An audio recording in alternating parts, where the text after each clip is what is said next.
What's going on, guys? Welcome on into the Auburn podcast. Today's show will be a little bit different. I'm going to talk for just a few minutes, just me, and then I'm going to air a show that I think it aired last week with Keith Niebuhr. So partially a rebroadcast, but there were some things I wanted to talk about. So we'll just jump into it.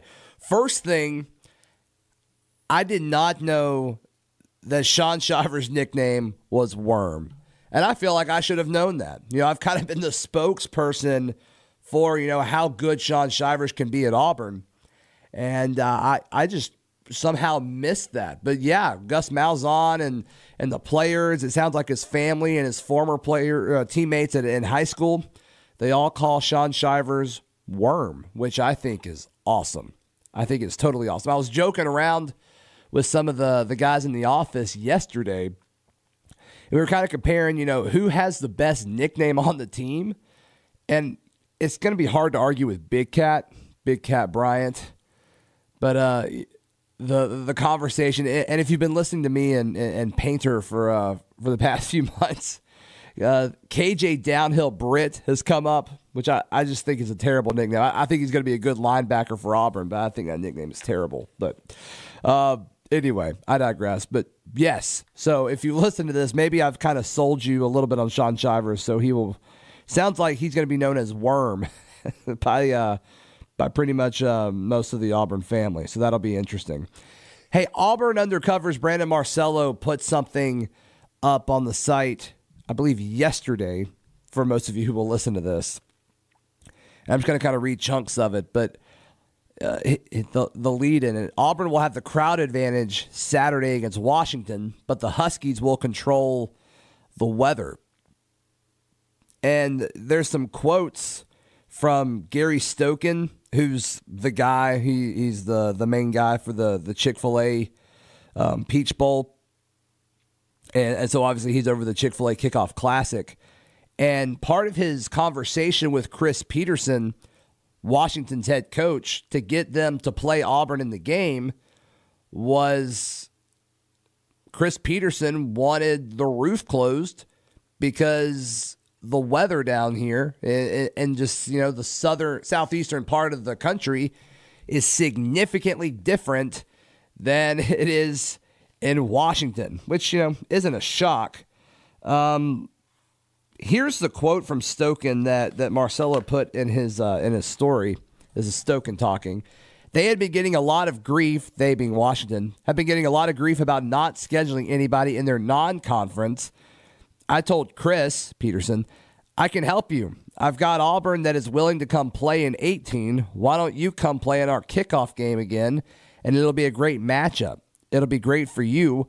I know Chris was going to get Washington going. He was right. As a matter of fact, they came here in their college football playoff semifinal game and played Alabama. They were number 4. Chris said, I'll do it. The one thing I want you to do, Gary, is we don't practice in humid weather up here in Seattle. In August and September, I know Auburn is practicing in it. I need you to be able to tell me you're going to close the roof. So in his contract, I wrote that we would keep the roof closed for the game. It'll be 72 degrees, perfect in the air conditioning there in Mercedes-Benz Stadium for Seattle. So Stokan confirmed to Marcello and the gang at Auburn Undercover on Wednesday that Washington did request the roof to be closed for the game. But the term sheet that was presented to and signed by Auburn back in October a few years ago, and Auburn Undercover got it via an open records request, it did not include the language about the retractable roof at Mercedes-Benz Stadium. So it seems like, and Marcello is reporting this again, it appears schools were presented separate contracts with different wording, though both schools had to agree upon the terms. So if you haven't seen this story on Auburn Undercover, I urge you to check it out. I'm pretty sure Brandon made this one free. So even if you're not a subscriber, head over there and look at it. But it's kind of interesting because we've nitpicked and analyzed the mess out of this game. And the roof being open or closed never crossed my mind. And, before I kind of defend myself with that, I don't think I don't think, any of the guests I've had on this show, whether it was back when I was doing the midday sports show in Auburn or, just folks I've had on this, it's just never come up. And I think that's kind of interesting. I just always assumed it would be closed anyway.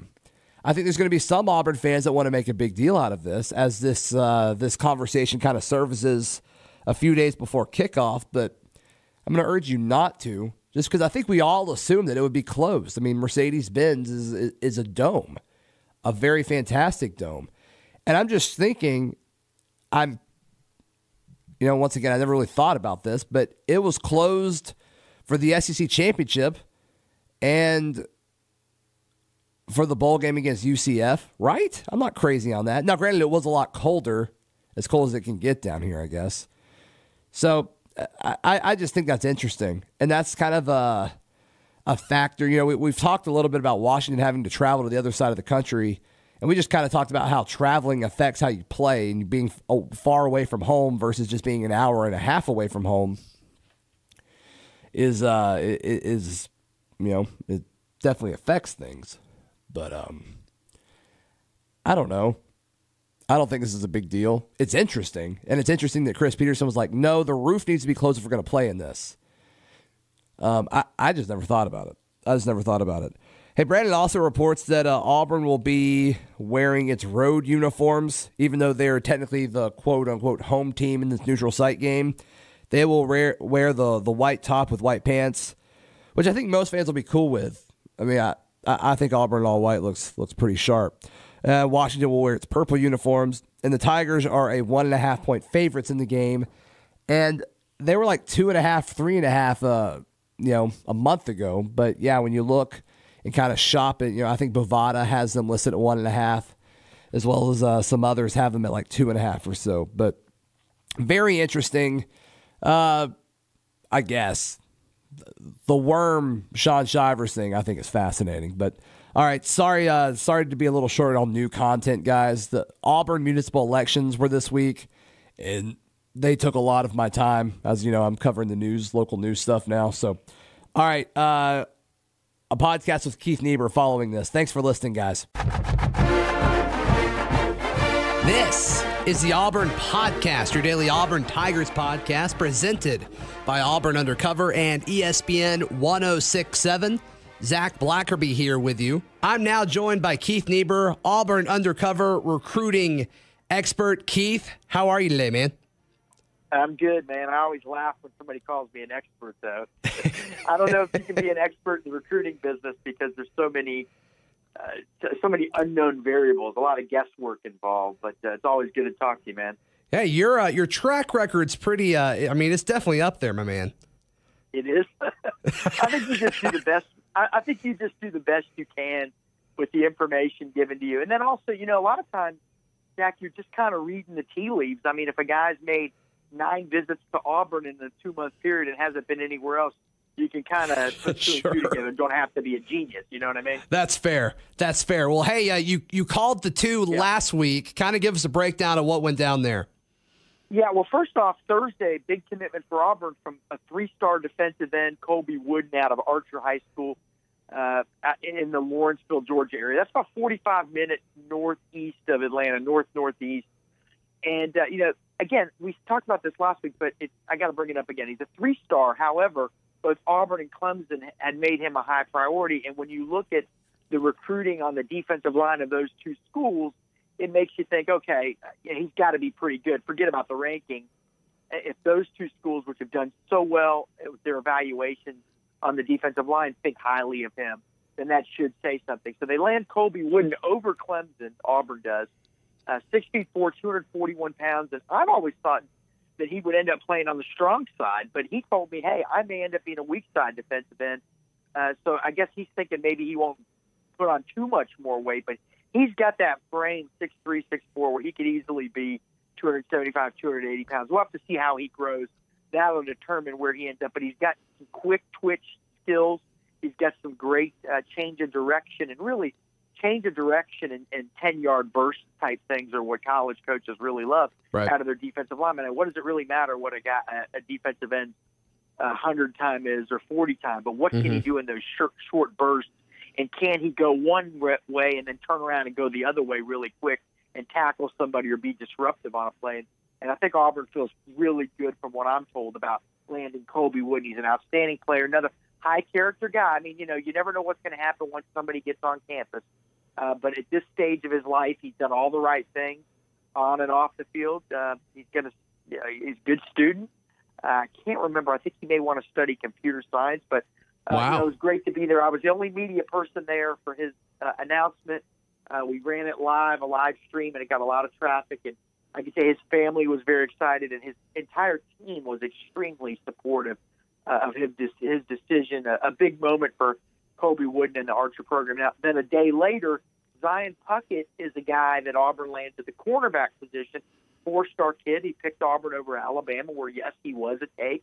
Tennessee, Ohio State. In fact, Ohio State really made him a high priority. So that was a really big get as well when you look at who Auburn beat out for Zion Puckett. He's 6 feet, about 200 pounds, very fast, sub 4 or 5 second, 40-yard time, all over the place. So very fast, good closing speed. For his high school team, he has to play safety, and there's a big difference between playing safety and corner. Now, I think the good news is when he gets to Auburn, you can pretty much put him anywhere and he'll thrive. But Auburn does see him as a cornerback, and about his personality a little bit. He didn't want a big deal to be made of it. He had an option to announce at a pep rally that day, leading up to his team's big game last Friday against their crosstown rivals, and he said no thanks, and invited me to the school. We put together a little video and sent it out. And he was happy with that. He's a very I don't know what the word is, unassuming young guy, a happy-go-lucky kid, and he's going to study engineering at Auburn, or plans to. So 2 big pickups. These guys can really play. They're good students. They seem to fit in with the kind of low-key culture that Auburn has. It's not like a real – when I say Auburn, I mean the Auburn football program. It's not like a program full of guys that you would consider party animals. It's the kind of the opposite of the football team in Revenge of the Nerds. I mean, these guys are a little bit more low-key. Now, that doesn't mean certain people can't be party animals or certain guys can't get in trouble. Right. But by and large, when I study recruits and when I'm looking at these recruits, it's a lot of the quieter types that end up at Auburn, at least in my 5+ years covering the Tigers. Kind of an interesting trend that you see there. But 2 outstanding players, that's the most important thing if you're an Auburn fan. You want to know, hey, can these guys play? Can they contribute? And I think they can, and I think they will. So, Keith, I guess the next question here is, who's next? Yeah, that's a tough one to answer, but I think my gut says it could be any day now. I really think Auburn's got a good chance to flip a young man by the name of Ladarius Cox from Tennessee. Now, he's a defensive tackle from McGill Tulane down in Mobile, Alabama. Mm-hmm. Committed to Tennessee, I believe, April 4th, but it was in April. Visited Auburn twice over the summer, and Auburn had 2 big recruiting events over the summer, Big Cat Weekend and then the AU Barbecue. He was at both of those events, and Auburn seemed to make a big move. Mobile kid, committed to Tennessee, but Auburn right down the road, basically.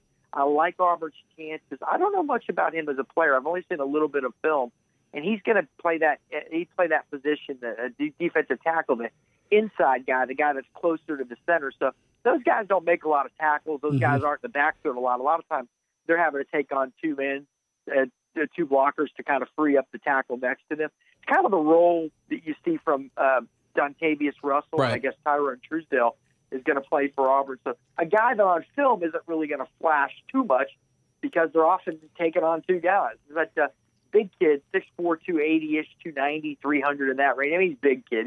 He's a tackle all the way. And Rodney Garner has identified him as a guy he wants. And again, I think Rodney Garner isn't 100 out of 100. I mean, nobody is, okay? But I think when you look at his track record, he's pretty good, okay? He's pretty doggone good about evaluating guys. Some guys blossom quickly, some guys don't, okay? Byron Coward's a 5-star defensive end. Actually, that was more of a Will Muschamp pickup when he was the defensive coordinator at Auburn. He never really blossomed at Auburn.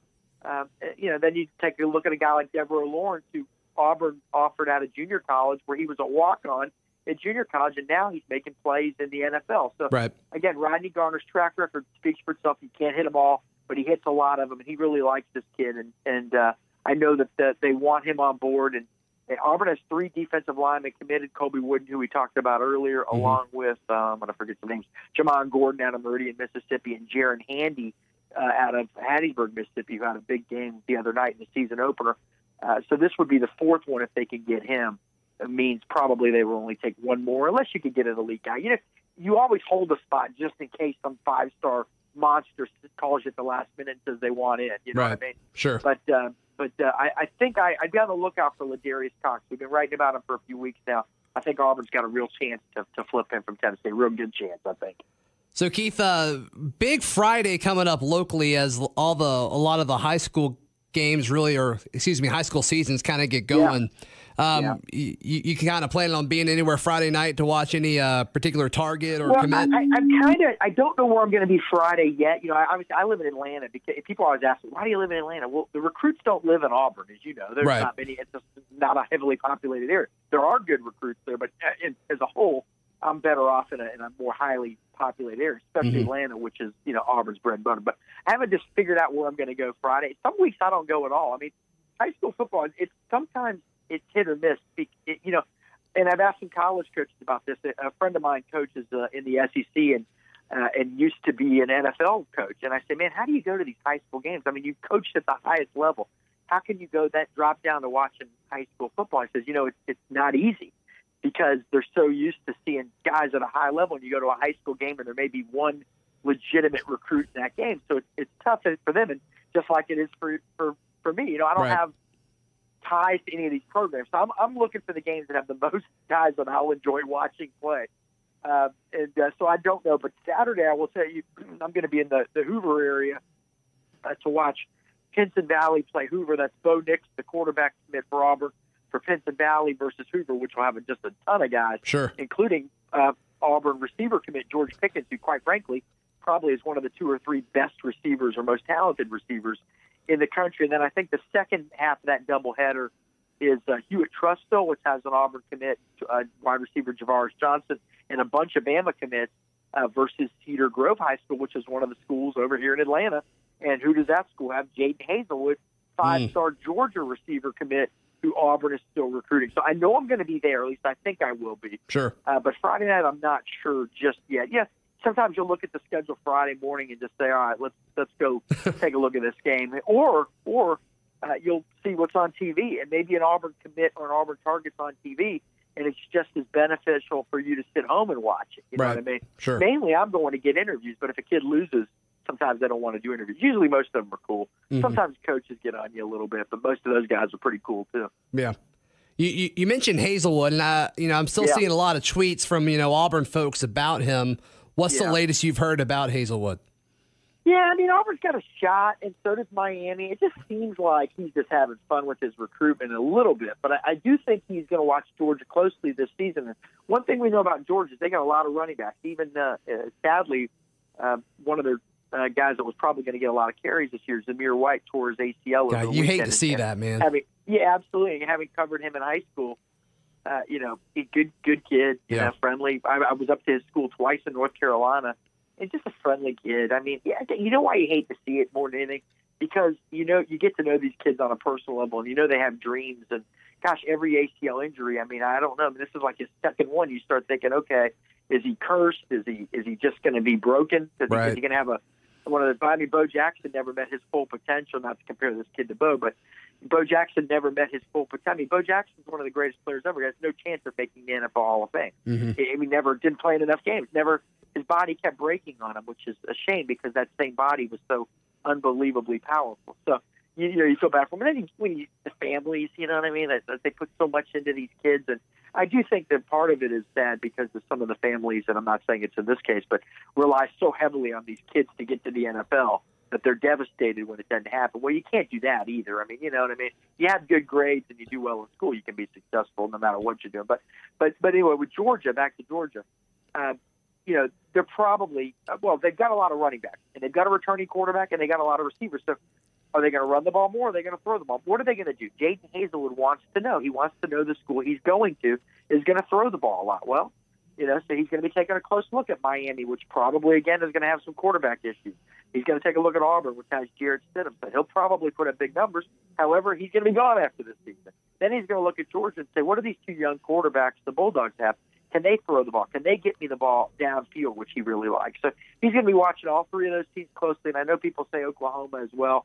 He has officially visited there, but I just don't think he's going to go that far away to home. We'll see. I mean, theoretically, Miami's not much closer than Oklahoma is from Orlando, but it just seems like it's going to be one of those three. And I'd put 80% chance on him sticking with Georgia. But, he's visited Auburn 4 times this year. His mother made it over once on her own. He's going to be back for a game or two.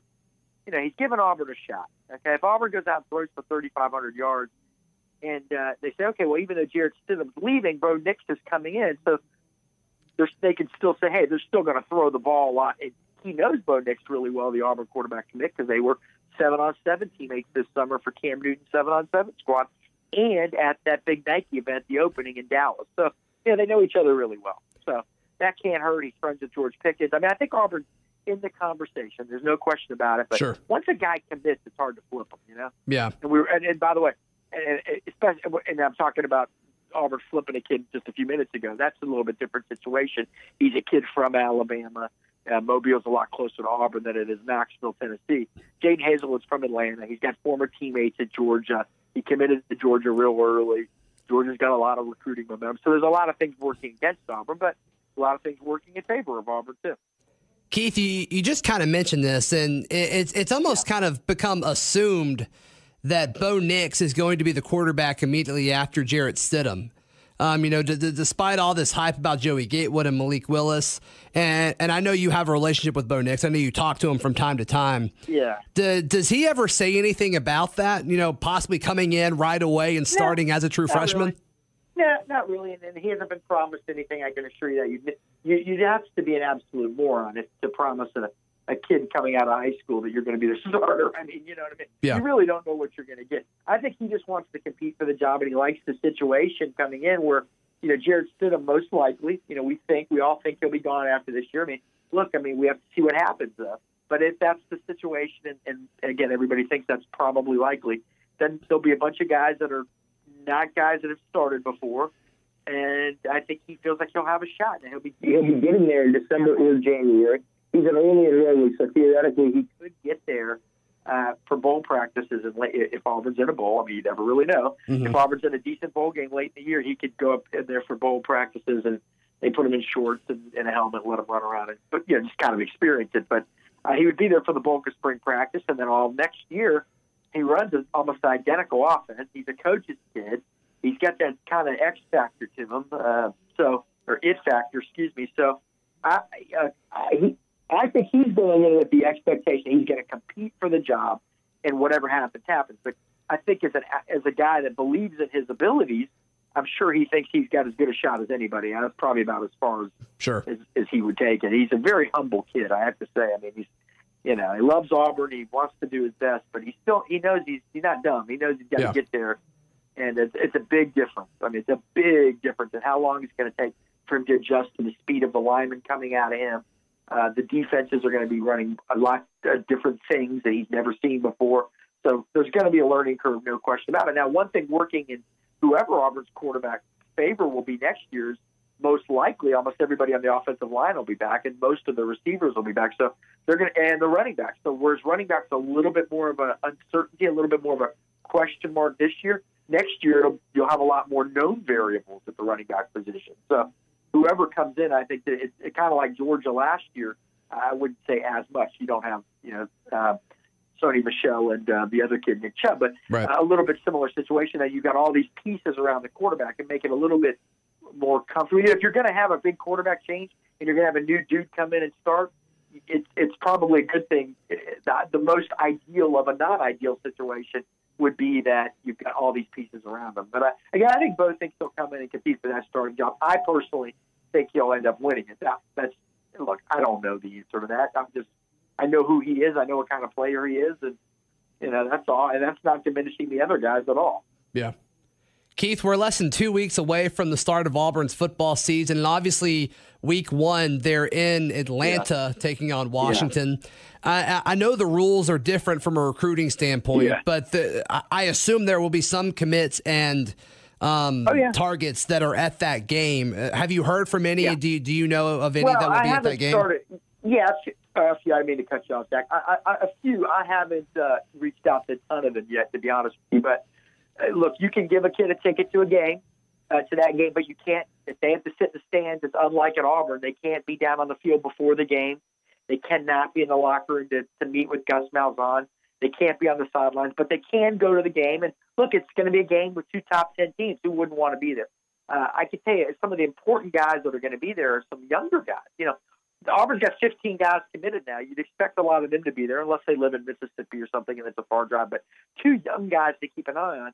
2020 running back Roydell Williams of Hueytown, Alabama, says he's probably going to be there. Now, he's Auburn's likely number 1 running back target for next year. So, you know, drive it over from Birmingham for that game. That's a pretty good sign, especially for a kid who grew up a Bama fan and has Bama all over him as well. Okay. 2021. Now, a lot of people don't want to talk about these younger kids, but man, Auburn already has 5 2020 commitments. I mean, the process is accelerating now. Everything's speeding up. Guys are doing things a little bit earlier, so you have to. And then the quarterback position, 2021. He's only a sophomore. Brock Vandegrift out of Bogart, Georgia, Prince Avenue Christian. He's going to be there. Now, why should you care about him? Because I think he's probably the top quarterback target for Auburn in the country in the class of 2021. Not only that, he's got an Auburn offer. He threw for 260 yards the other night, ran for another 90-something. But his mother went to Auburn, and he grew up attending Auburn home games. He's going to be at that game, plus at least 2 Auburn home games this year. Now, they want to get out and see 3 other schools that they mentioned, Georgia, North Carolina, and I can't remember what the other one was. Maybe, Clemson, I think. But I think that maybe only 1 game each of those schools. He's going to see Auburn play 3 times at a minimum, and potentially could be at the Auburn-Georgia game in Athens. So while that's a trip for Georgia, or a good trip for Georgia to host them, he'll get to watch Auburn if he's at that one. So that's really a guy to keep an eye on. And Auburn is really, it sounds like, really plans to recruit this young man extremely hard over the next couple of years. Keith, thank you so much for your time today, man. I appreciate it. Man, you ain't got to thank me. You're the one doing all the work. But I don't know, man. You talking about Auburn recruiting.